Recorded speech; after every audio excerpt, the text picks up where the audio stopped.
Hello, friends.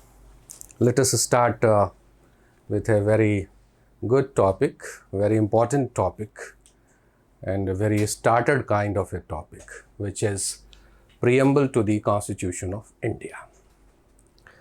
We, all human beings, are a constituent part of the world society, and society has different connotations, different nomenclatures based on reasons, based on the identity of languages.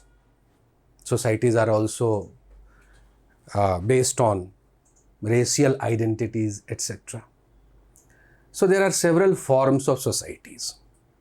As a country, India is also a human society, right? So as a country, the Indian society is composed of millions and millions of people. And it is a human tendency that when people get together, they tend to cooperate with one another. And very often they also come into conflict with each other as well. So it is always necessary to manage and control the situations of conflict and confrontation among the members of society, so that a society sustains in a peaceful manner, so that the members of society, we the human beings, make progress in our day-to-day life in a very peaceful manner. So a controlling authority is always required in a society, and that controlling authority is in the form of a state everywhere. In India, you have Government of India in the form of the state. You have several state governments in the form of the state. And governments operate through several organs as they have. We will be talking about those aspects of the government in later course.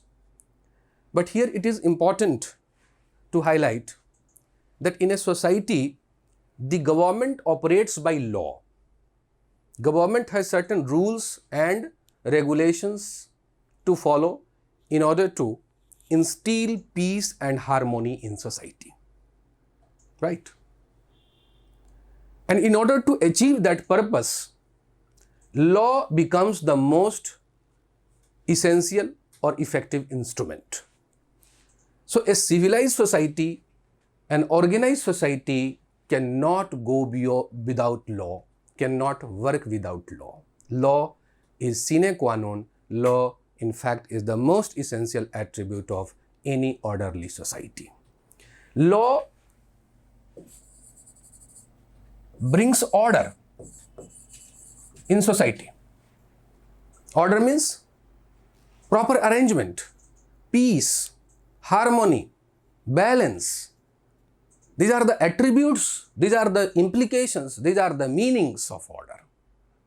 So law brings about order. That's why oftentimes you see these two words forming the part of one and the same expression, law and order. Maintenance of law and order is the primary object of the government, be it the central government or the state government. So law brings order in our society. Law is necessary to sustain order. Law is essential to sustain peace in society. And this brings us to the main question: what is law? What is law?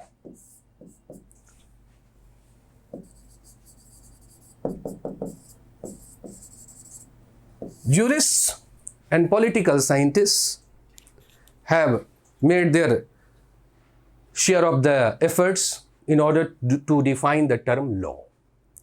We are not going into those pedantic kind of discussions. Here, suffice it to say that law occurs in the form of rules and regulations generally. Those rules and regulations convey certain do's and don'ts for us and for the agencies of the government. What the agencies of the government can do and what they cannot do. What we as private individuals can do and what we cannot do. These are outlined in the form of laws. So law defines the do's and don'ts which have to be abided by, the agencies of the government and private individuals alike. Law generally obtains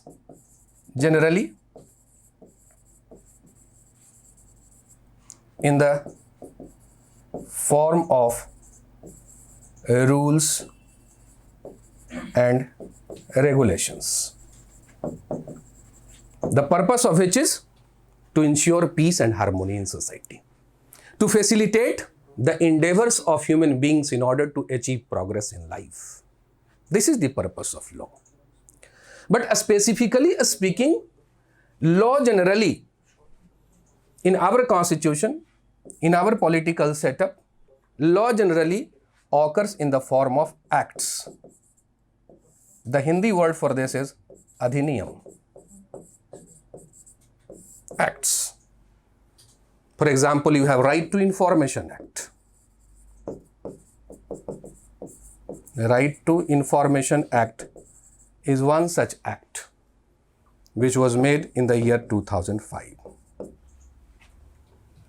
This rule book, Right to Information Act, contains several rules. It creates entitlement for you that you can seek information, you can obtain information from the departments of the government. Right? In the same manner, there is Manrega Act, MG Narega Act, 2005. This law creates entitlement.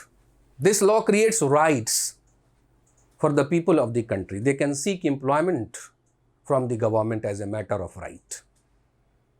So there are several pieces of laws in our country.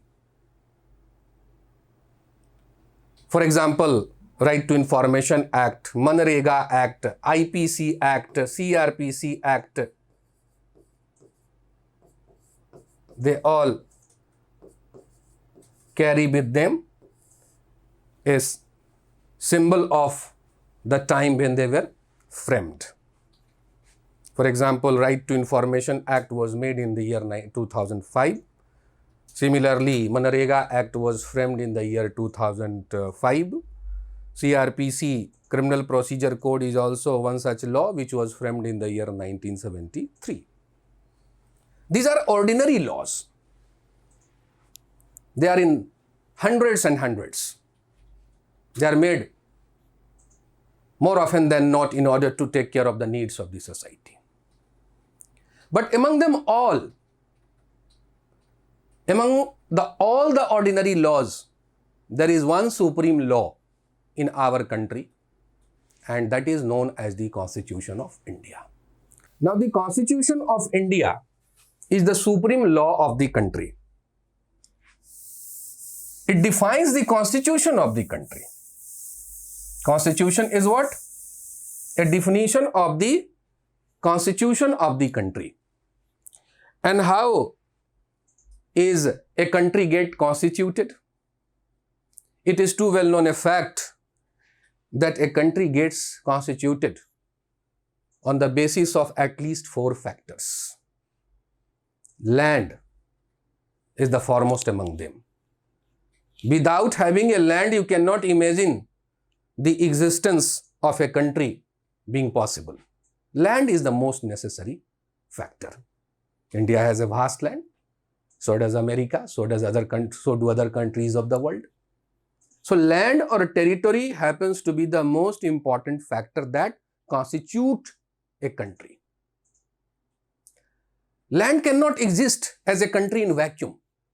You need people also to constitute or make a country. So apart from land, what is most required is the collectivity of people. Without a collectivity of people having a shared history, having a shared culture, having a shared political interest, without collectivity of people, no country is possible to come into existence. And the third factor is government. Crowd of people, collectivity of people is bound to indulge in conflict of several sorts. In order to control their conflict, in order to provide them peace, in order to keep semblance of order in society, we need government. Otherwise, people will become uncivilized and unruly. They will destroy their existence themselves. So the existence of government is also most necessary. So far we have listed out 3 at least factors which are responsible for the constitution of a country, namely land, people, government. And government, thereafter we also talk about international recognition as well. In this vast world, you cannot fly independently of other nations. You need relationship with other countries of the world also. And other countries of the world will establish relation with you only when they give you recognition that you are a country. They will be having trade relations with you. Relations of export-import is possible only when you are having recognition from other countries of the world. So international recognition is as much important a factor here in order to constitute a country. Now the 4th factor is something we are not so concerned about here in our discussion. The first 3 factors are the main things which constitute a country. And our constitution, that is the Constitution of India, defines the territory of India. It contains provision regarding the land and territory of the country. How can India receive territory from other countries? How can India cede territory? How can India give away territory to other countries? How can a formation of a state within India can take place? These things have been dealt with in the Constitution of India. The territorial aspects of the Constitution is provided for or contained in the Constitution of India. The status of people, their rights, their duties, etc., they also have been dealt with in the Constitution of India.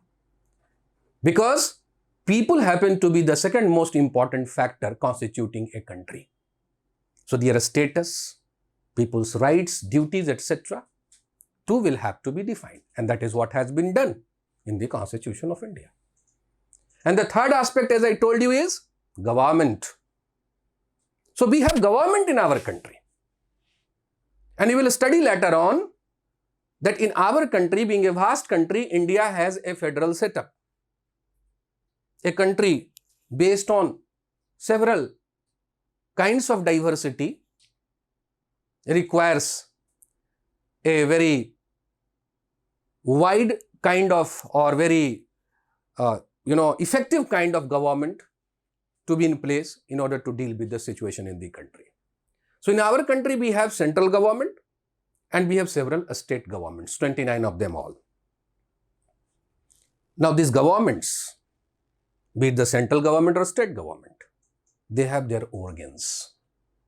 And it is too well known a fact that government comprises of 3 organs: legislature, executive, and judiciary.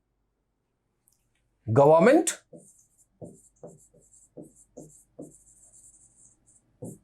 consists of 3 organs: legislature, the executive, and the judiciary. Judiciary are courts, hierarchy of courts, a ladder system of courts, the bottom of which is occupied by the district courts, above them are several high courts, and at the apex level is the Supreme Court of India. So there is a hierarchy of courts: district courts, high courts, and Supreme Courts. Supreme Court. At the top level is the Supreme Court, district courts. So in this manner, we have judiciary lined up in our country. Now legislature, the example of which is Parliament of India at the central level. Parliament of India at the central level is the legislature that we have in our country at the central level. And at the state level, you have a state legislatures. Right. It is a matter of detail that Parliament comprises of the President of India and two houses, namely the Rajya Sabha and the Lok Sabha. Likewise, a state legislature comprises of governor and legislative assembly, and in a few states there is also another house which is known as legislative councils. So in this manner we have legislature in our country. And legislature, in the very nature of things, is comprised of the representatives of people, whether they are directly elected by the people or indirectly elected by the people. But legislature comprises of the representatives of people. We have democracy. And democracy, as you know, is a government of the people, for the people and by the people. People in their large millions cannot themselves rule the country.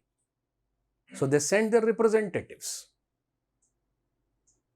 By the process of voting and election, people send the representatives. And the representatives of the people rule over the country in the name of people.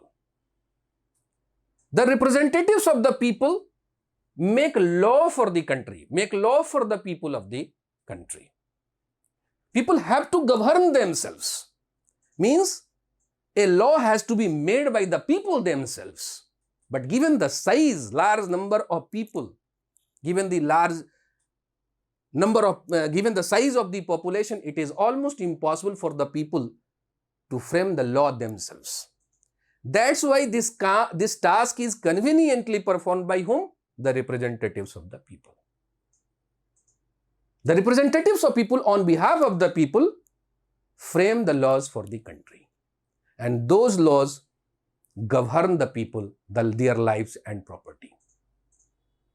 Right? So this is the essence of democracy. People's representative frame the law. People representatives sitting in the legislature frame the law. And those laws are in the form of those laws, parliament. Right? Now this parliament makes law or enacts law.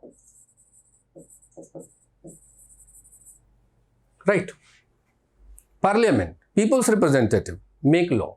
In a state, the representative sitting in the state legislative assembly, the state legislature, they frame the law.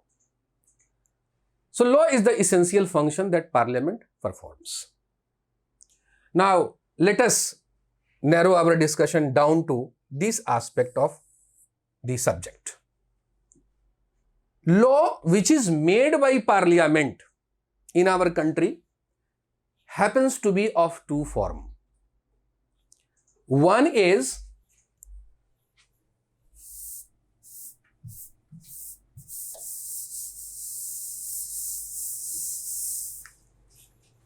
law which is made by the Parliament of India happens to be of two forms. One is constitutional law. Constitutional law. And another form is ordinary law or laws. Right? They are also known as statutes. Statutes. Right? This constitutional law, which is well known as, which is popularly known as Constitution of India, was in fact framed way back in 1949 itself. A sovereign constituent assembly came into existence in the year 1946, which had the task of framing a constitution for India, defining the rights of the people and forms of the government. So this constitution we have right from the year 1949 itself. But sometimes constitution also requires changes, and whatever change is done in the constitution is known as amendment to the constitution. Now that constituent assembly which lasted from the year 1946 till 1949 is no more in existence. In their place, or in the place of the Constituent Assembly, who is there in the place? Now, the Parliament of India. In fact, as you may be knowing, that Constituent Assembly, which came to an end in the year 1950 finally, the Constituent Assembly in fact had worked or functioned for some time as the Provisional Parliament of India. When the Parliament finally came into existence in the year 1952, the Constituent Assembly vanished into thin air forever. So, Constituent Assembly had its existence till the year 1952. In the place of that Constituent Assembly, the Parliament has now stepped in to perform all the roles regarding the Constitution amendment, which was supposed to be done by the Constituent Assembly till the year 1952. Now, this Constitution requires sometimes amendment. For example, several amendments have been done into the Constitution. So, constitutional law in the form of amendment law is framed by the Parliament of India. And ordinary laws from time to time get enacted by the Parliament as well. For example, Right to Information Act 2005, MG Narega Act 2005,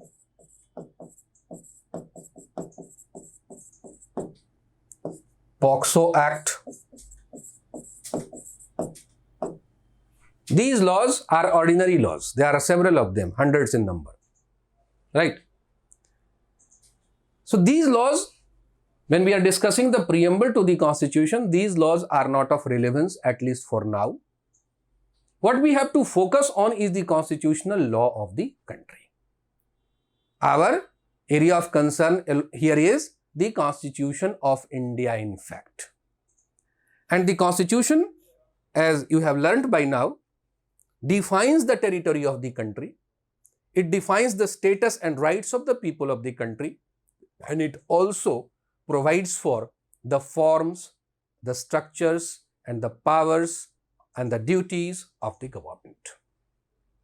So, Constitution of India is a very voluminous document comprised of 22 parts in all. Thanks to several additions, the number of parts has now gone up to 25 in fact, but originally as the Constitution stood, it had 22 parts. As you are aware now that amendments can be done. So, because of several amendments, the parts of the Constitution has now gone up to 25. And all these parts in their collectivity define about the territory of India, people, forms of government, etc. This Constitution of India, which was framed by the Constituent Assembly,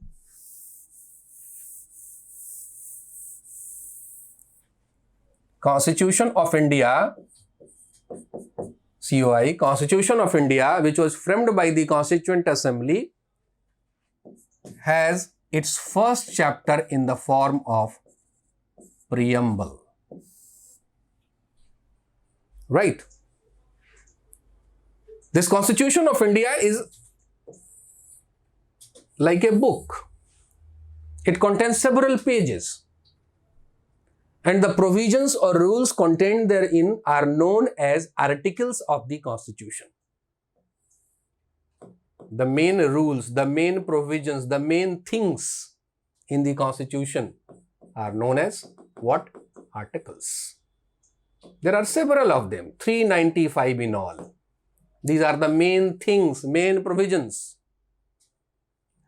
And the details of a few of these articles, the tail part in fact, the extended form of a few of these articles is contained in the form of schedules or schedules in the last part of the Constitution.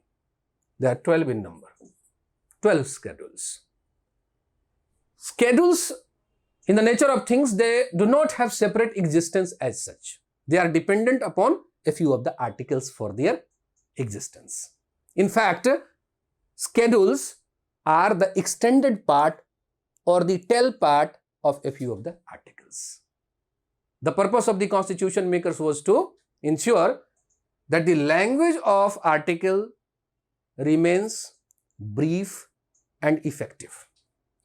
If any article contained too much detail, that detail was cut apart and inserted into the schedule to the constitution. So these schedules do not have separate existence as such. Schedules in fact are in the service of a few of the articles. They serve the articles. They explain a few of the articles. This is the significance of schedules. And the first page of the constitution that you are having here on display is the preamble to the constitution. This one is the preamble. The very first page of this document is preamble. The opening part, the inaugural page, the inaugural part of the constitution is preamble. Preamble reflects briefly the sum and substance of the whole of the constitution. Preamble defines in a very short form what this constitution is all about. What all are the substances we are going to find inside the constitution is briefly manifested in the preamble. So preamble presents an interesting study for our purpose. For the purposes of several exams also, preamble has assumed a very important consideration. So let us discuss the preamble to the constitution. Preamble is like an identity card of the constitution. If one were to ask the constitution, who are you? The constitution would say, see my preamble. This is my I card.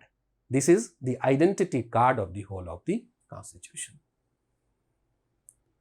One member of the Constituent Assembly had said that the gist of the constitution is reflected in the preamble. Preamble constitutes the soul, Atma. Preamble constitutes the soul of the Constitution of India. Do not get confused here. Mind you, you have to avoid confusion here. One member of the Constituent Assembly said that preamble represents the soul of the Constitution.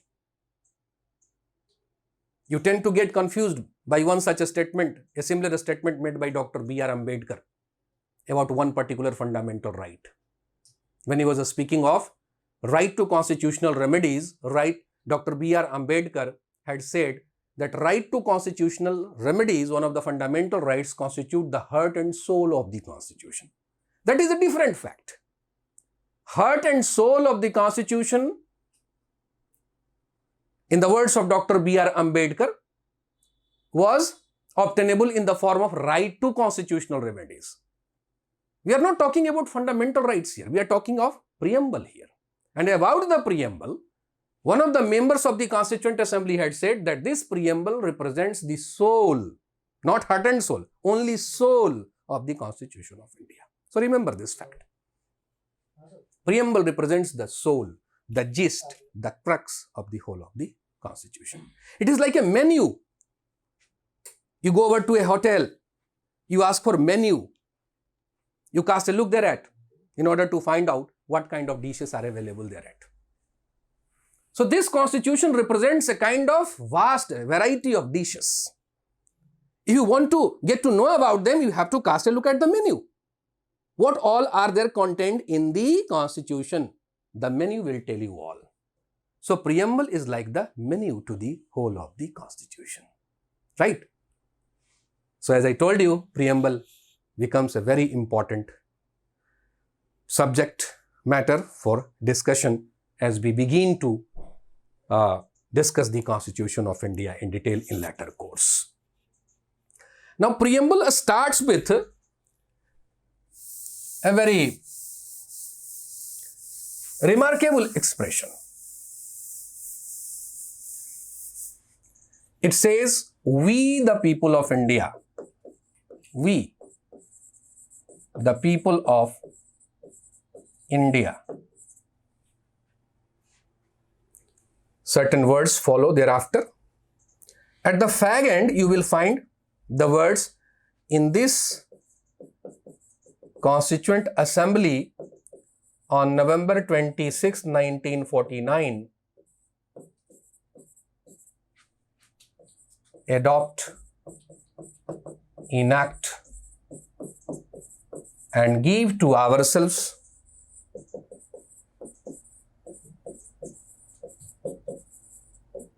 this Constitution.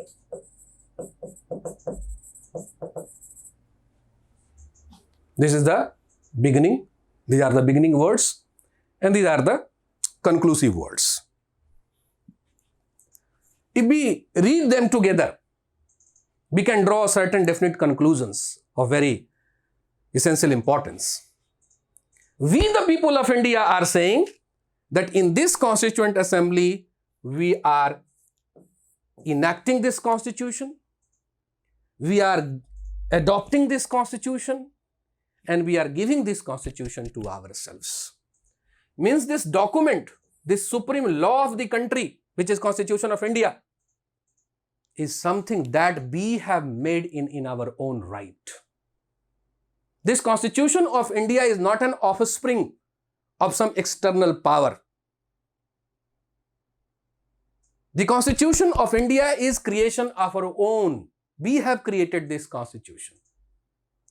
Prior to 1947, we did have Constitution in the form of several Governments of India Act.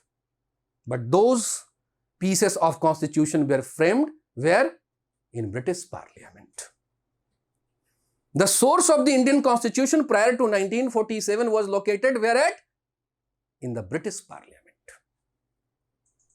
But in 1949, the Constitution that we made derives its existence from whom? The people of the country themselves, the people of India themselves. So the source of the Indian Constitution are who all? The people of India. So the opening words of the preamble signify that the source of the Indian Constitution are the people of India themselves. We, the people of India, are enacting this Constitution. To enact means to make law. To make law. This Constitution is in the form of a law, and it is the supreme law of the country. And who has enacted it? The people of the country. The people of this country have enacted the Constitution of India. They have established the Constitution of India in the form of a law. And the source of the Constitution are who? The people of the country. Now, mind you, in a country, and particularly in our country, many things are of very high significance and importance. You have Prime Minister, you have President, you have very propertied people, you have very powerful people.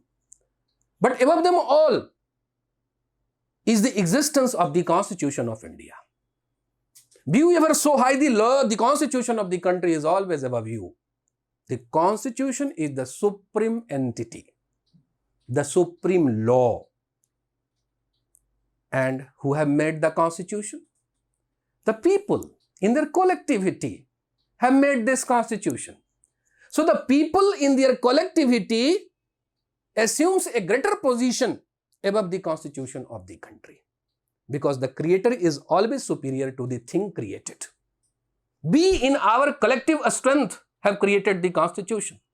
So we in our collective strength stand above the Constitution as well, because we have created the Constitution. We are the creators of the Constitution. Maybe in some future course, we can create another Constitution as well. Right? So the people of the country assumes the superior position to the Constitution of India. So the most supreme authority in our country are who? The people of the country. Constitution is supreme, but above the Constitution is the collective power of the people.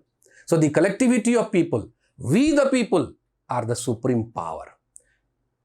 So the meaning of this expression, we the people of India are enacting this constitution, is what? We the people are the source of the Indian constitution, and the sovereignty, the supreme power is vested in us only. So preamble defines about the source of the constitution, which is the people of India.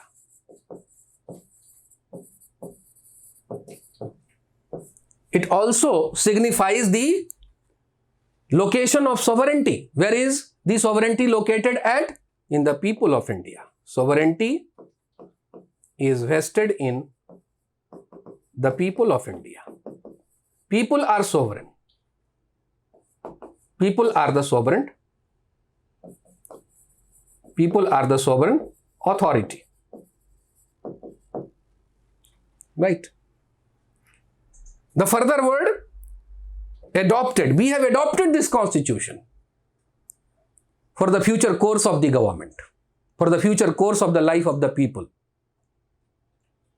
And we have given to this constitution to ourselves. Means nobody else, not any external authority has given this constitution to us. It is us alone who are giving ourselves this constitution. So this constitution is a very indigenous document. It has been created by us, it has been adopted by us alone, and it has been gifted to us by us alone. No external authority, no foreign power commands any control over this Constitution of India. Constitution of India is a sovereign document, free from or independent of any kind of external control. We do not amend or change our constitution at the instance of any foreign power as such. We, the people of India, acting through our representatives in parliament, can bring about amendment from time to time. We are the sovereign. We, the people of the country, are sovereign.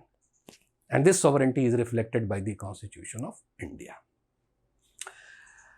Further, the preamble also indicates where did this constitution get enacted? In the Constituent Assembly.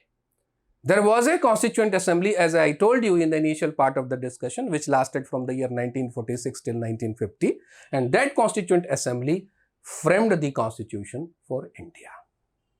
And this Constitution, as it came into being, was adopted on November 26, 1949. A few of the articles of the Constitution came into effect from that date itself, but the main part of the Constitution was brought into effect on January 26, 1950. So mind you here, November 26, 1949 is the date of adoption of the Constitution. Adoption of the Constitution, whereas January 26th, 1950 is the date of commencement or date of beginning or date of a start of the Constitution. We celebrate January 26th as Republic Day every year. This is the starting date of the Constitution, the date of commencement of the Constitution. So much has been said in the Constitution itself, that the date of the commencement or the date of the beginning of the Constitution is January 26, 1950. There is a historical story about it. I am not going into that. Let us come directly on to the main provisions contained in the preamble. Now, in between these two seminal expressions, we the people of India and the last part, there come in several important expressions. We the people of India are constituting India or are making India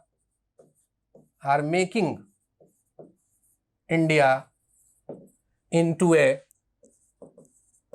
sovereign, socialist,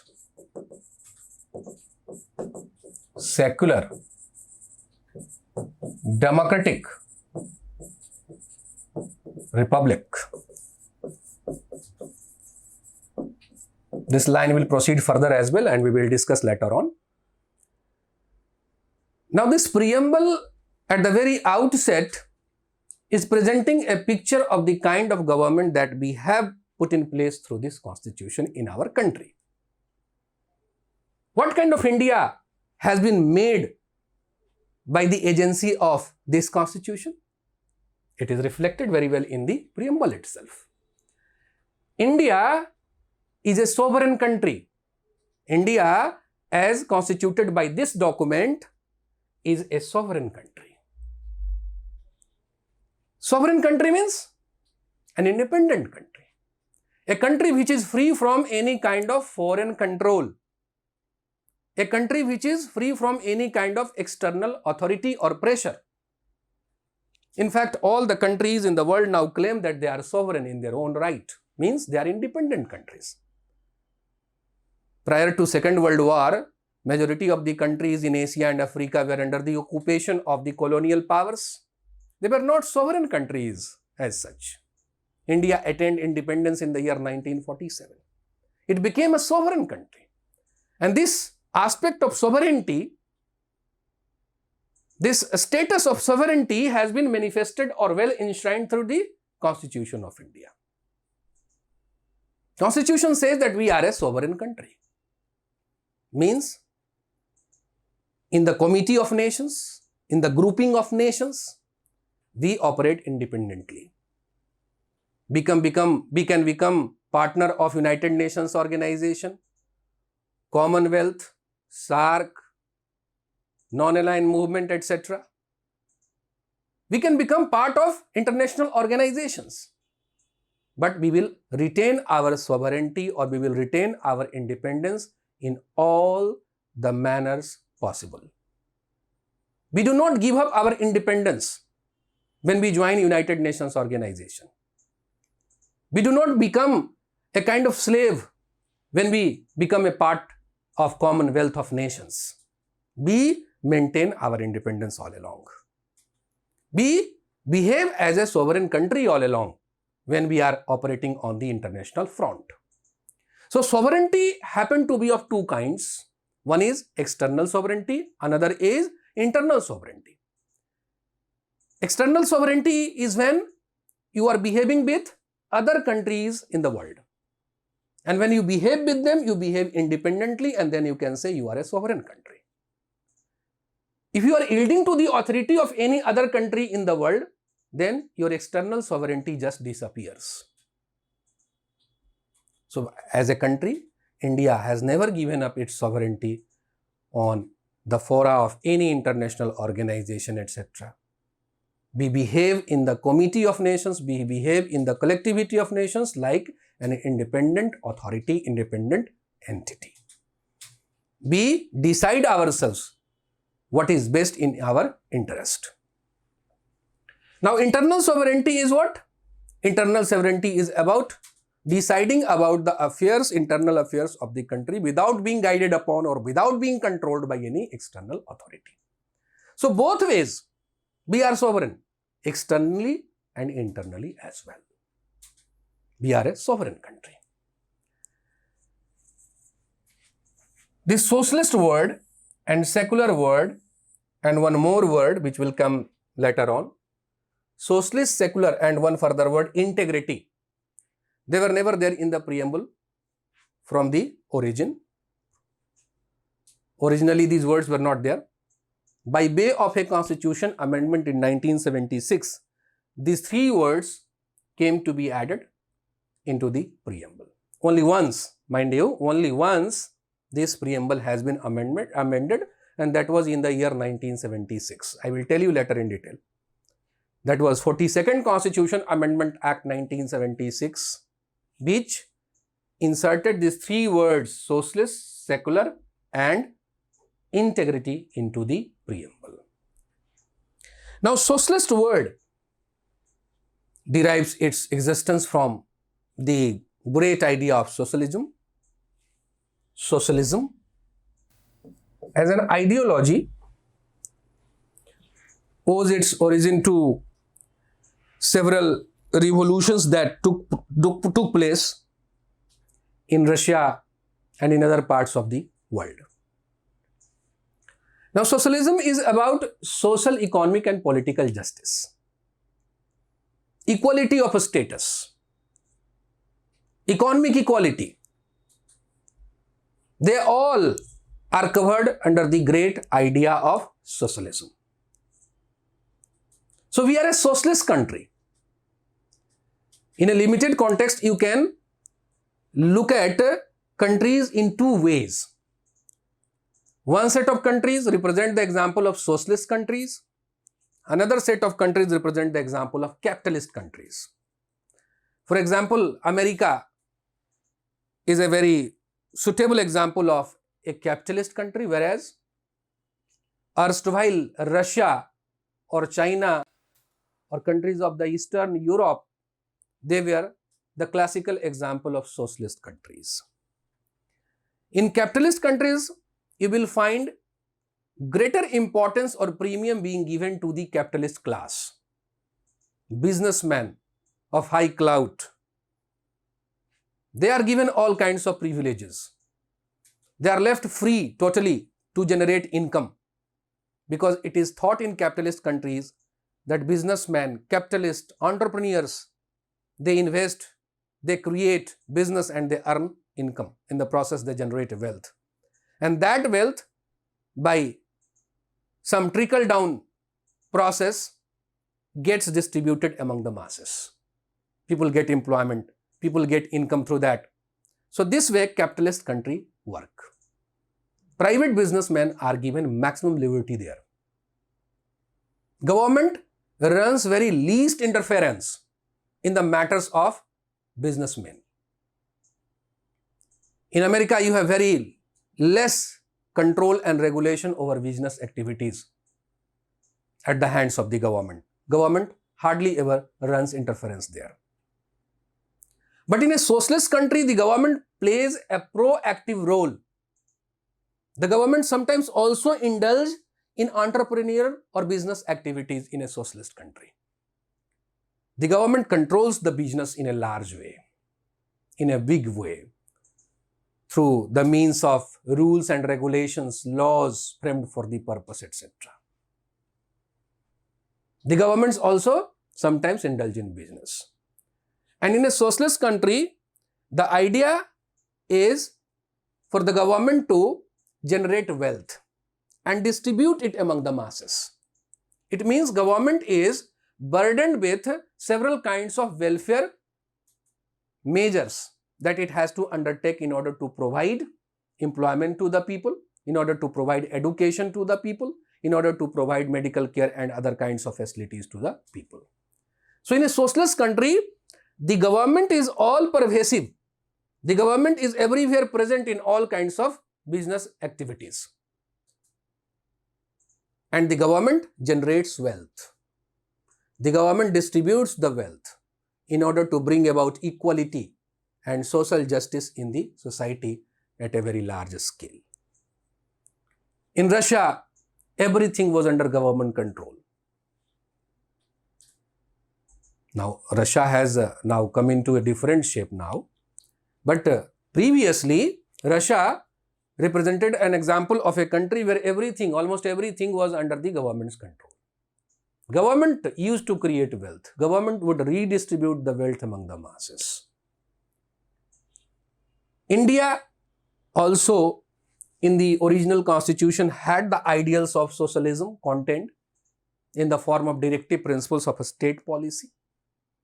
Here government has been cast with the burden that the government need not remain confined only to taking care of law and order situation in the country, but the governments must also reach out to the people in order to provide them jobs, employments, medical care and other kinds of assistance. The idea of social, economic and political justice, which was lying hidden in the directive principles of a state policy, was made manifest by adding this word socialist into the preamble. on the very front page, the idea of the directive principles of a state policy was reflected by inserting the word socialist here. The word socialist indicates that this constitution, working through its government, will ensure that the poor people, the downtrodden people, the needy people of the country receive maximum assistance at the hands of the government. Government will make every endeavor to bring about equality and justice in society. This is the idea of socialist. Now the secular word was also inserted by the very same amendment, namely 42nd Constitution Amendment Act 1976. This secular word has been derived from the great idea of secularism.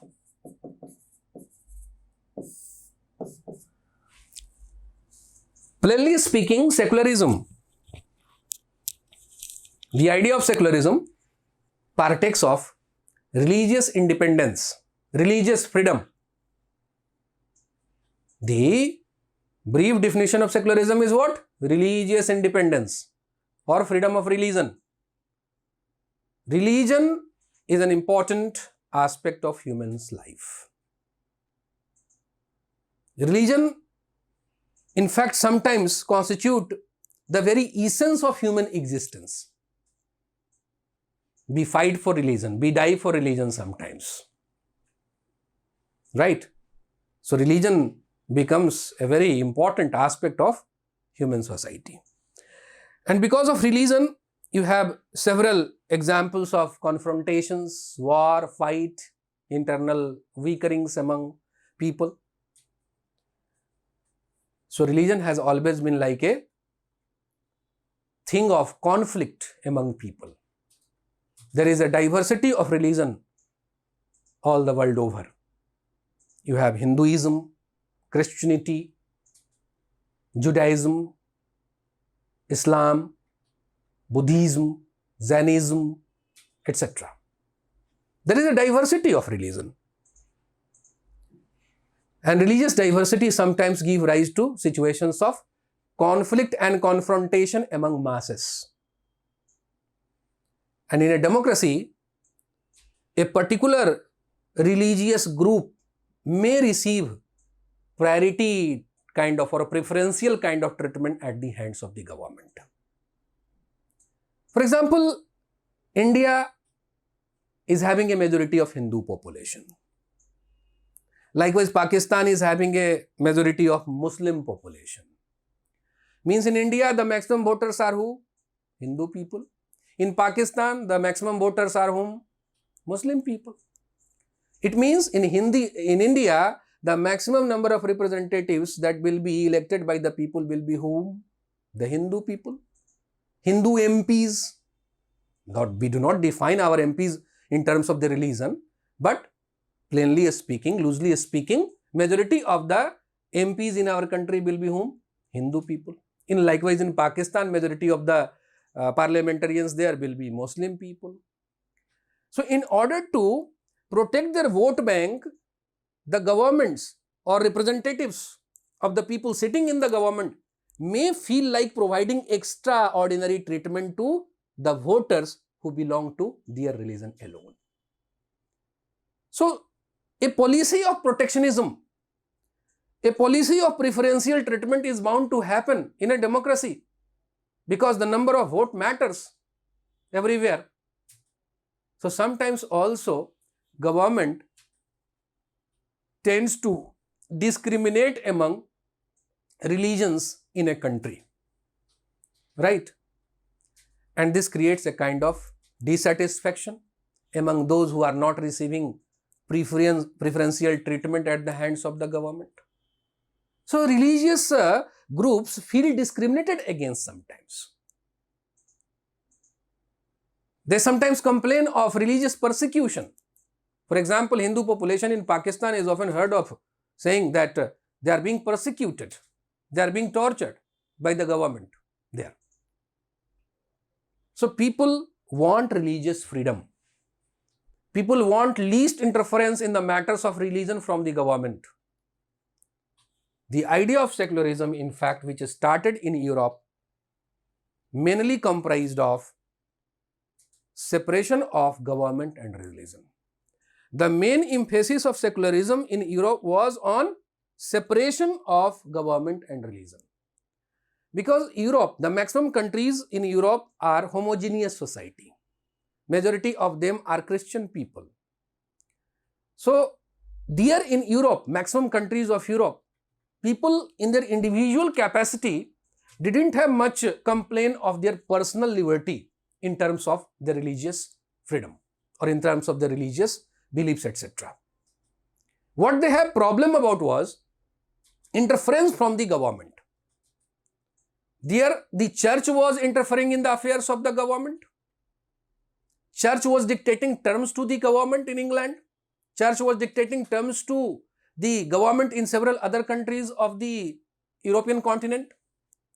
So, there the idea of secularism emerged with the demand that church should run least interference in the matters of government.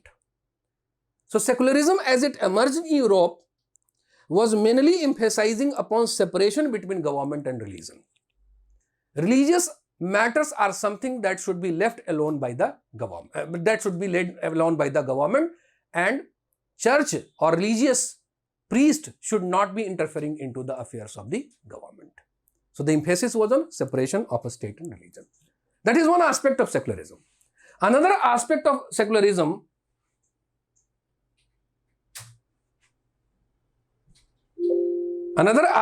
secularism is religious freedom among individuals.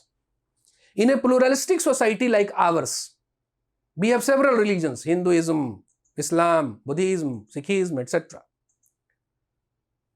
So, here some kind of discrimination is bound to happen.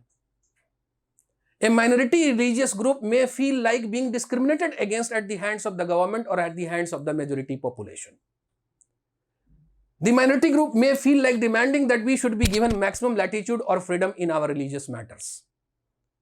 So, freedom of religion at the individual level also becomes an important aspect of secularism in a country like India or in any other country which is of a pluralistic kind. So, our secularism partakes of two features: separation of a state and religion,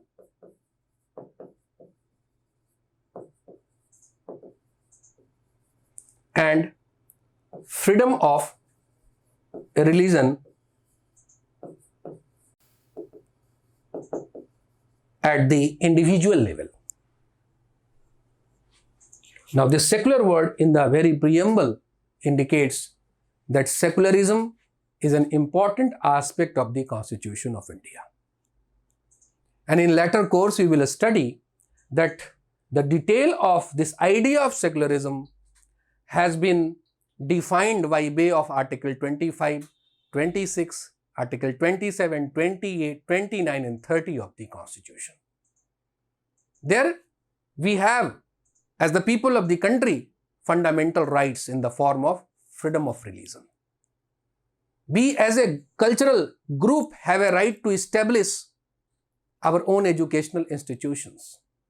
We as a cultural group have a right to preserve our own language or culture, etc.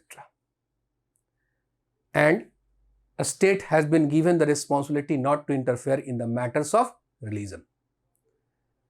So, our religion, our secularism defined by way of fundamental rights consists of these two aspects: separation of state and religion and freedom of religion at the individual level. This secularism is a very important facet of the Constitution. So much so that the Supreme Court of India has described this secularism as one of the basic features of the Indian Constitution, which is beyond the reach of the Indian Parliament by way of amendment.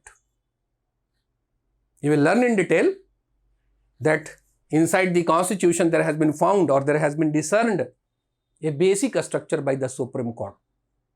It was in the Keshwanand Bharti case Keshwanand Bharti versus State of Kerala case in 1973, the Supreme Court said that there is a basic structure in the Constitution which can never be amended by the Parliament of India. Parliament can amend the Constitution. Parliament can add or delete any provision in the Constitution.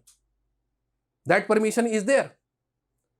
But so far as basic structure of the Constitution is concerned, Parliament can never change that.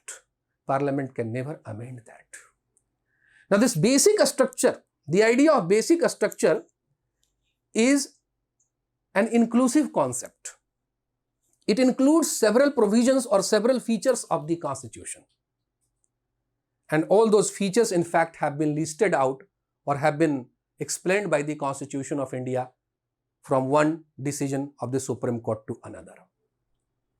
In S.R. Bommai versus Union of India case in 1994, in S.R. Bommai case,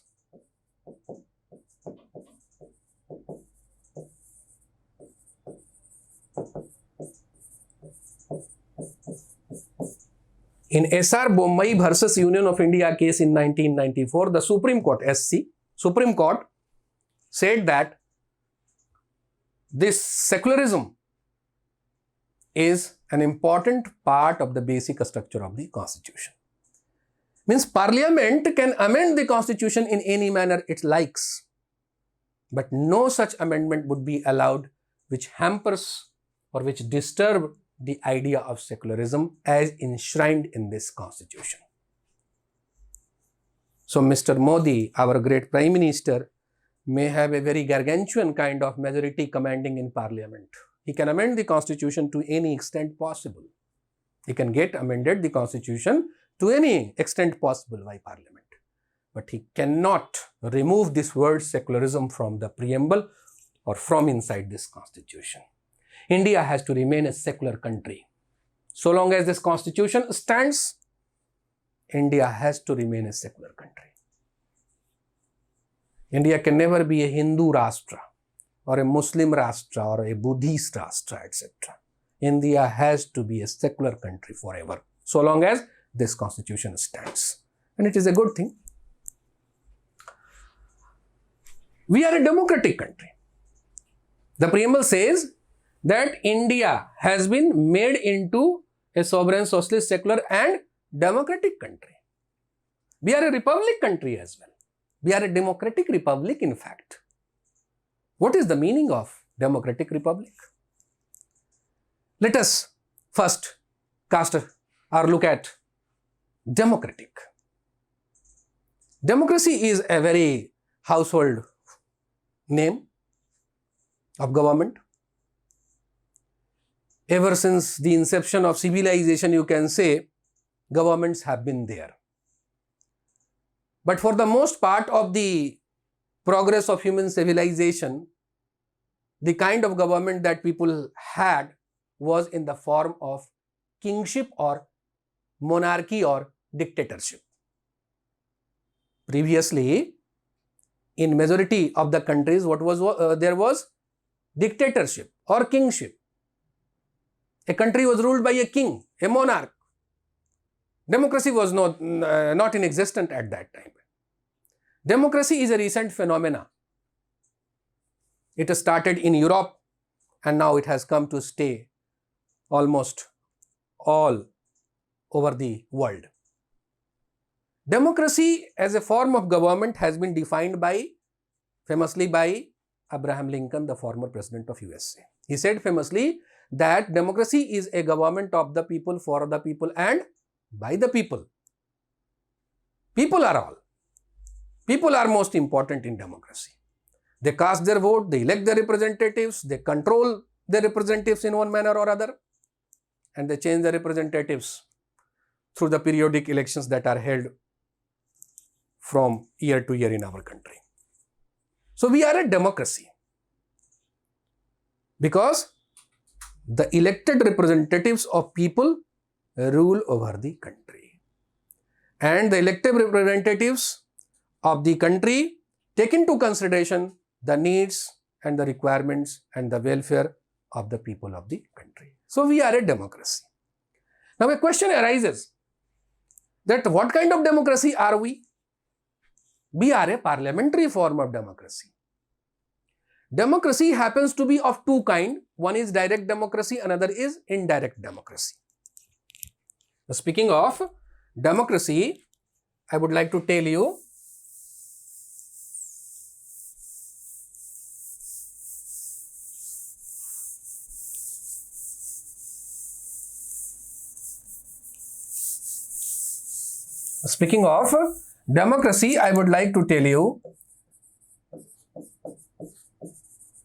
that democracy is of two types: direct democracy and indirect democracy. The example of direct democracy is represented by Switzerland mainly. In direct democracy, people have a greater participation in the day-to-day affairs of the government. Majority questions or important questions related to governance are decided by the people themselves. They participate on a regular basis in the governance of the country. This form of direct democracy is not feasible or practicable in a country having a very large population. So a country like India, which is having large population, or a country like America, which is also having a large population, or majority of the countries in the world are having, in fact, indirect democracy. In India, direct democracy, what happens? People elect the representatives, and the representatives of the people for a certain period of time manage the affairs of the government without sounding out the people of the country, without asking the people of the country how they feel like. So in our country, we elect our representatives for a period of 5 years, and our representatives hardly ask us as to any important question as to how we feel like on a particular issue, without taking into account our feelings and our likes and dislikes. Our representatives frame laws, they rule over the country. So indirect democracy is more practicable in a country having large population. Now this indirect democracy is having two forms, as is well known. One is parliamentary form of democracy, parliamentary form, and another is presidential form of democracy or presidential form of government. The famous example of which is USA. Parliamentary form of democracy is represented by Britain, India, Canada, Pakistan, Australia, etc. Majority of the Commonwealth countries are having parliamentary form of democracy. We are having parliamentary democracy. We are not having this presidential form of democracy.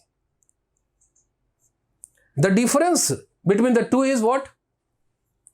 In parliamentary form of democracy, the parliament means the legislative wing of the government wields a larger control over the executive wing of the government.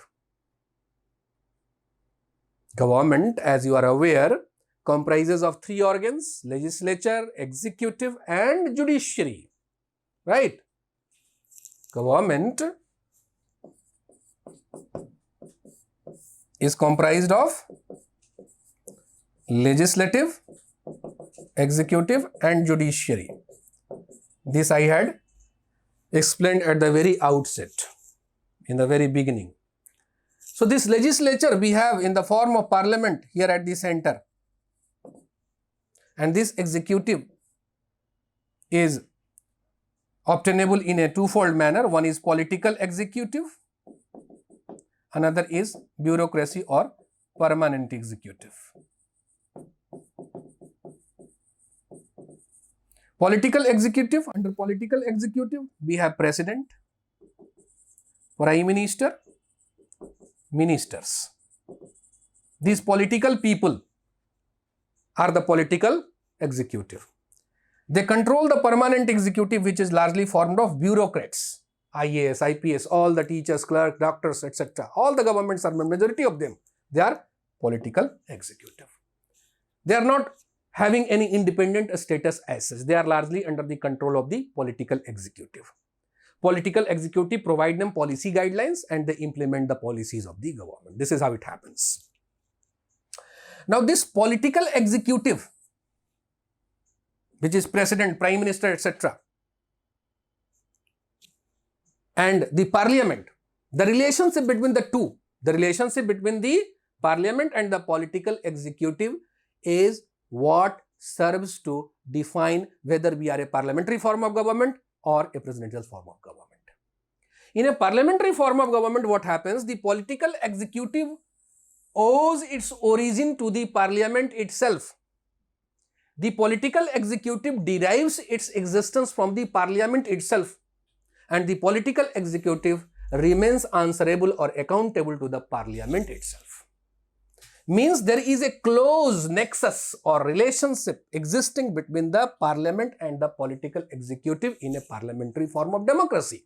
Parliament controls the political executive. The political executive in the form of prime minister and ministers, they remain answerable to the parliament.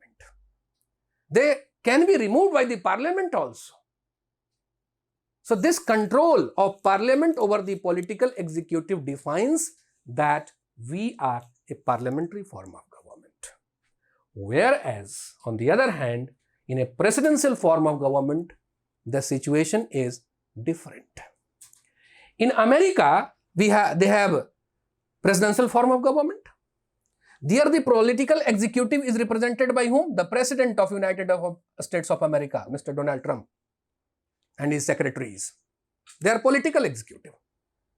And there is a legislature also, which is known as what? Congress, comprising of two houses, Senate and House of Representatives. But in America, this political executive in the form of president is never dependent on the Congress. President is not receiving birth in America from the Congress as such. Nor does the Congress exercise any kind of control over the President of United States of America, except in a few limited matters. So there, the control of the legislature, that is Congress, over the political executive is minimal. And this is what defines presidential form of government. So the bottom line is, in a parliamentary form of government, the political executive receives birth from the legislature, and the legislature exercises a great deal of control over the political executive, and political executive remains answerable to the legislature. Whereas in a presidential form of government, the political executive enjoys a separate authority, enjoys an independent authority from the legislative wing of the government, and legislative wing of the government in a presidential form of government exercises least control over the political executive. We are a parliamentary form of government.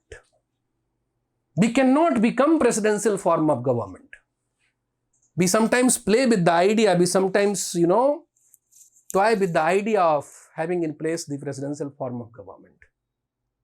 But this is not possible to happen in India. Why? Because the Supreme Court itself has said that parliamentary form of democracy is an essential feature of the basic structure of the constitution, which cannot be amended or changed by the Parliament of India exercising its amendment power. So we have to remain satisfied with the parliamentary form of government, howsoever diverse it may be, howsoever unstable it may be. Sometimes we have to remain satisfied with the parliamentary form of government. Now we are a republican country. We are a democratic republic. England is not a republic. America is. England is a classical example of democracy. A well-revered example of democracy is what is England. But it is not a republican country. We are a republican country. America is a republican country. A republic is a country where the head of the state is an is an elected representative. Here the head of the state in India is whom? The President of India. In America, the head of the state is President of America. They are elected people. They are elected authorities. In India, the President, though, is not elected directly by the people of the country, but indirectly, he gets elected by the people of the country. In America, almost directly, people get to elect their president. But in England, the king or the queen, they are hereditary monarchs. They derive their position from a hereditary privilege. Because they are a member of a particular family, they become the king of England. They are not elected as such. The head of a state in England is not an elective representative. That's why England is not a republican country. India is a republic country. America is a republican country. For the reason I just now explained. Now, another aspect of republicanism is what? Republicanism is a very hallowed kind of a concept. It partakes of the wider concept of rule of law. Republicanism rules out all kinds of privileges. No one is a special. No individual, no class as such is a special or privileged. Everyone stands on an equal footing. Be he an humble peasant or the president of the country. They all stand on one equal footing. There is no special class. There is no special person. There is no special family in a republic. So the idea of republicanism is the concept of, in fact, rule of law as such. So, republic rules out hereditary monopoly. Republic rules out all kinds of privileges. A republican form of government is one which is having an elected representative as the head of the state. This is the idea of republic. Now, this preamble proceeds further, and several words occur as we proceed further.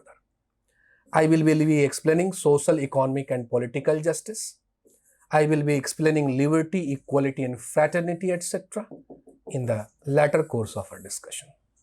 Thank you for now. Thanks for watching if you have been. Thank you.